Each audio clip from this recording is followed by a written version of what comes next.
accountable for what comes out. I'm known for running my mouth. I wanna be accountable for what comes out. And we're back with another Star Wars Galaxy of Heroes video. Now, this is probably one of the biggest posts I've ever seen by a developer that is huge implications for the game, and I think that this is in response to the high criticism and backlash over the Citadel packs, which in my opinion was ridiculous. Now, I do have some concerns and some other things I will talk about, but let's read this post right here. I think you're going to like it. So far, it's been getting very positive reviews. Everybody seems to be pretty happy about it. It says, "Hello, Holotable Heroes. I'm dropping by to let you know about some upcoming changes in the way we release characters.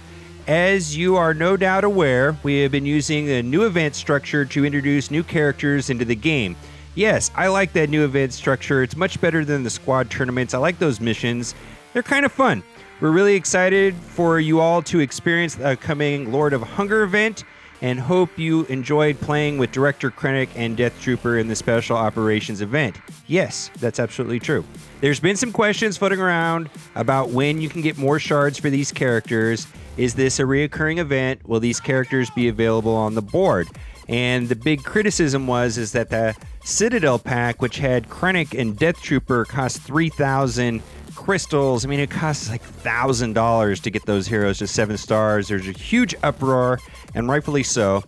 Fret no more. Answers are here. Our current plan is to have nearly all of our new characters, aside from very special characters which we plan to release through Yoda-style events, released through the new event structure for the near future. So the Yoda-style events was for Yoda and for Palpatine, where they were actually fairly hard to unlock. There were specific conditions, and the characters were very good.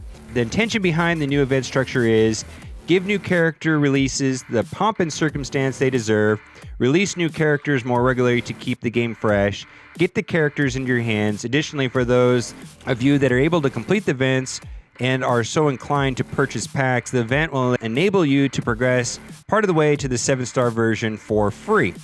At the end of these events, we're going to wait for approximately 4 to 6 weeks to move the characters to Chromium packs. Oh, that sounds very expensive. Or relevant category packs and or the shard shop. We're still designing this part of the deployment. From there, and after another 4 to 6 weeks, characters will move into a shipment or a node in the light, dark, or cantina battles. To be clear, all the characters from an event will move together at the same time, so Director Krennic and Death Trooper will both go into Chromium at the same time when they move there, and to the board when they move there later on. As such, you can expect any new characters to end up on the board within 2 to 3 months. We're working on the timing of these phases and hope we're able to get this down to clockwork sooner rather than later. We're going to be monitoring your feedback and the data as it comes on these events and make the appropriate tunings to bring you the best experience we can. Please bear with us as we go through the next few tuning phases and lock down our schedule. Okay, so this is good. Basically, there's not going to be a horrific paywall. You know, if you're impatient, you can buy the packs. Eventually, it'll become available. That's kind of like with the B2. Used to be only in Erodium packs, then got into Chromium, and so on. It became available. Now it's farmable in Cantina, and that's great. My biggest criticism about all of this is I think it's great that we get 7-star heroes, but 7-star heroes are pretty much useless unless you can gear them out. And so the real cost of the game at this point is gearing heroes up from 9, 10, and 11. It is way more significant the gear level on the character rather than the number of stars you have or what level the character is.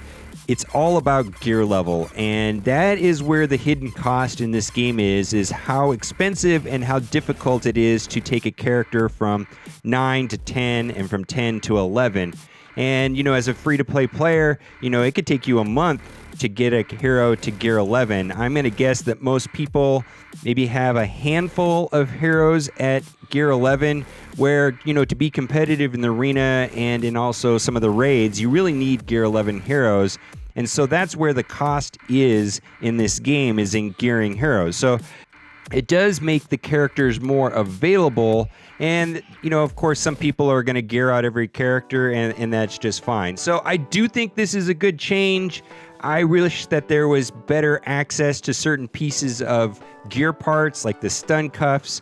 I could use 500-600 of those, and it takes a lot of crystals, a lot of farming. just to get a handful of them every day without just buying them outright. That's just the way the game is designed, and I guess they got to make their money somehow, and that's okay.